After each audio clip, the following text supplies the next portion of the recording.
All right, so are you ready to like really get into the mind of cannabis? I think so. You think so? Yeah. Yeah. Yeah. All right, good. Because today we're going to be like really breaking down this track Okay. called Dyson's Fear of Spheres. And I think you're going to need a notepad for this one. Okay. Yeah, this is a track that's like a masterclass in wordplay. Oh, wow. You ready to decode some rhymes? Yeah. Let's do it. Okay, so we've got the lyrics right here in front of us. Awesome. And trust me, this is going to be a wild ride. I'm excited. So Yeah. Canibus, he's not just like rapping. Right. He's weaving together all these complex ideas, and he uses metaphors and historical references and even scientific concepts. Yeah. And it's crazy because he's doing all that while still maintaining this like crazy flow. It's true. It's really true. It's true. So Yeah. it all starts with that opening line. Okay. Okay, so he says, "Yo, picture Pompeii frescoes in Zimbabwean enclaves. I am iller than 10 black mambas in Tibetan mandalas." Wow. What do you even make of that? Well, I think it's a really powerful statement right from the start. Yeah. You know, the way he juxtaposes Pompeii, which is this ancient Roman city, Right. you know, frozen in time by volcanic ash, with Zimbabwean enclaves, these hidden communities, so rich in history and culture.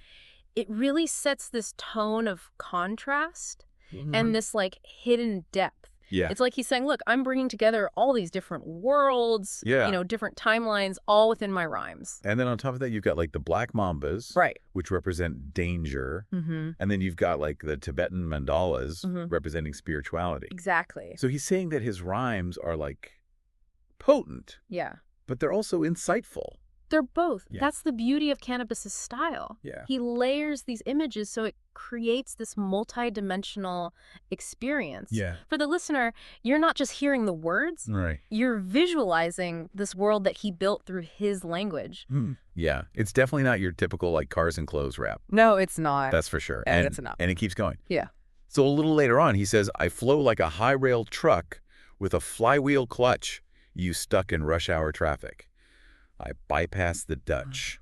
Okay.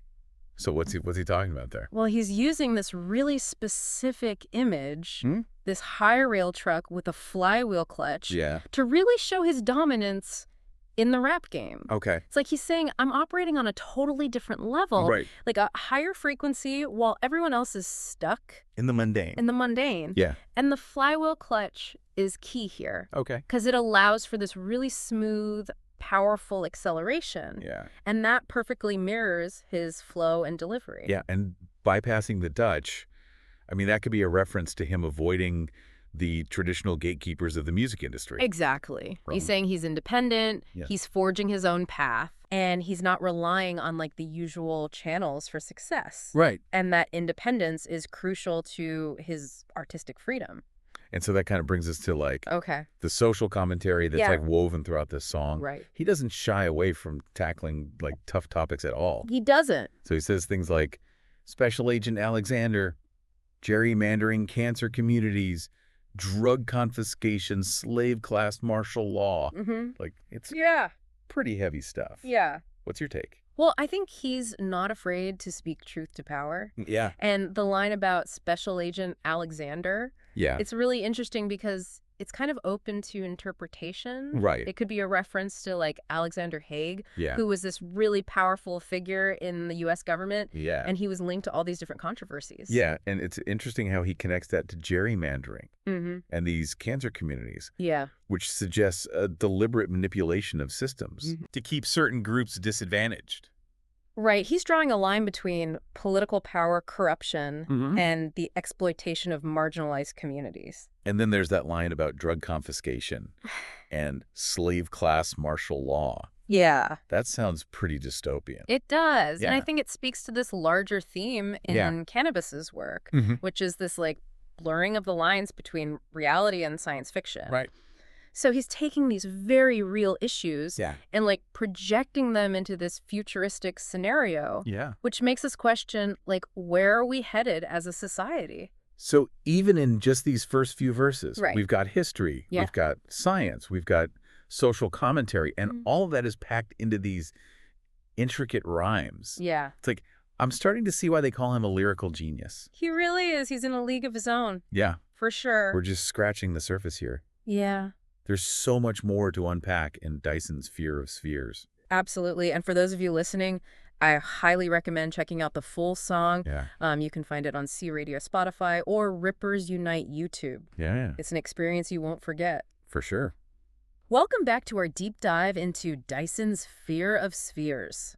So we've been talking about all this social commentary and this intricate wordplay, but there's also like a story here, right? Yeah. This journey to a Dyson sphere. Yeah. Which is a pretty mind-blowing concept on its own. It really is. So for those who might not be familiar with the concept, a Dyson sphere is like this hypothetical megastructure that completely encompasses a star and captures its energy. Whoa.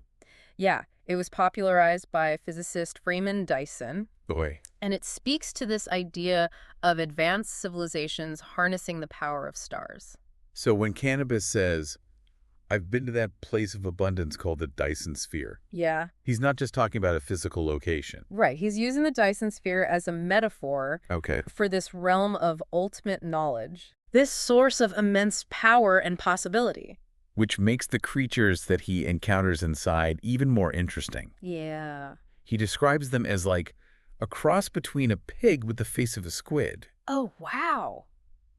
Like, what do you make of that imagery? Well, it's grotesque. It's surreal. Yeah. It's deliberately unsettling. And remember, Canibus is all about challenging our perceptions and like making us confront the unfamiliar. Yeah. So these creatures represent the unknown. The potential dangers that might be lurking in this pursuit of knowledge. So it's not just like a straightforward journey of enlightenment then? No, not really. There are risks involved. Absolutely. There are obstacles to overcome. Yeah, and I think this ties back to that line we discussed earlier. I bypassed the Dutch. Right. Canibus isn't afraid to venture into uncharted territory, even if it means encountering something that might be threatening. And it's not a one-time trip either. Right.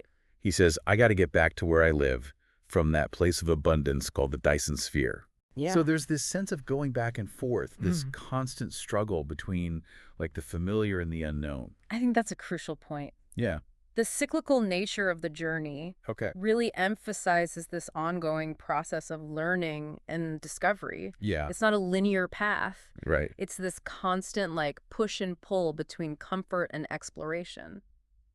And that leads us to the ending of the song. Okay. Which is where things get really interesting. All right. So the power cuts out, everything resets, and he says, it's the end of the world, but let's all pretend. Wow. What's going on there? Well, this is where Canibus is really like challenging us to think about our own reality.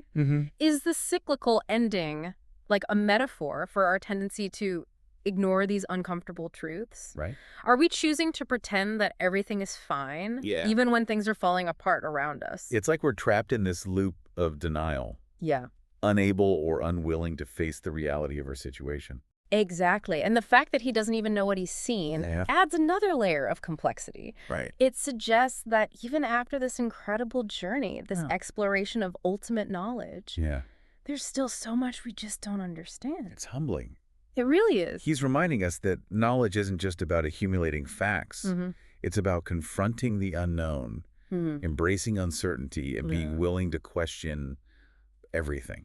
And that's the beauty of Canibus's work. Yeah. He doesn't give us any easy answers. Right. He provokes us to think, to explore, to keep searching for meaning in this world that's often chaotic and confusing.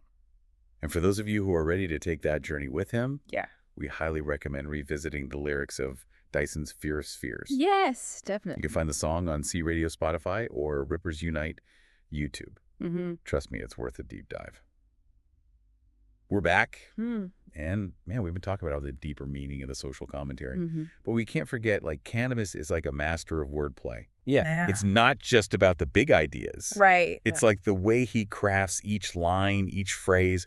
It's amazing. He really is a master sculptor with words. With words. Yeah. He's chiseling and shaping every phrase. Right. Creating this, like, intricate mosaic of sound and meaning. Yeah, it's crazy how he plays with language. It's like he's playing a game with the listener. Exactly. Like, take that line. Bees or the bees get buzzed. Yeah. This is that real rap. Yeah.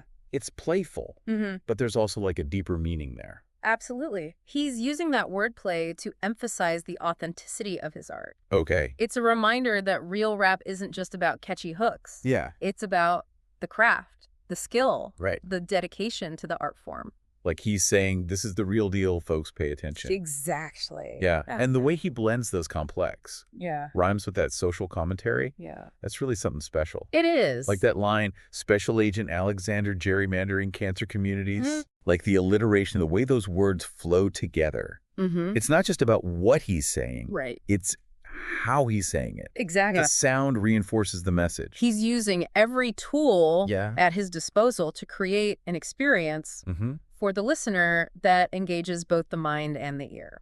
Okay, so as we wrap up this deep dive, what do you think is like the most important thing for listeners to take away from Dyson's Fear of Spheres? That's a good question. Yeah. I think it's this. Okay. Canibus is challenging us to listen differently. Hmm. Like, don't just passively consume the music. Wow. Actively engage with it. Okay. Pay attention to the wordplay, the metaphors, the layers of meaning beneath the surface. Yeah. It's a journey of discovery that's well worth the effort. He's not afraid to make you think. No, he's not. And that's what makes him such a vital artist. Yeah, he's pushing the boundaries of what rap can be. And he's forcing us to confront these uncomfortable truths. And he's inspiring us to expand our own understanding of the world. It's been awesome breaking the song down with you. Likewise. Thanks for joining us on this deep dive into the lyrical labyrinth of Canibus. For sure.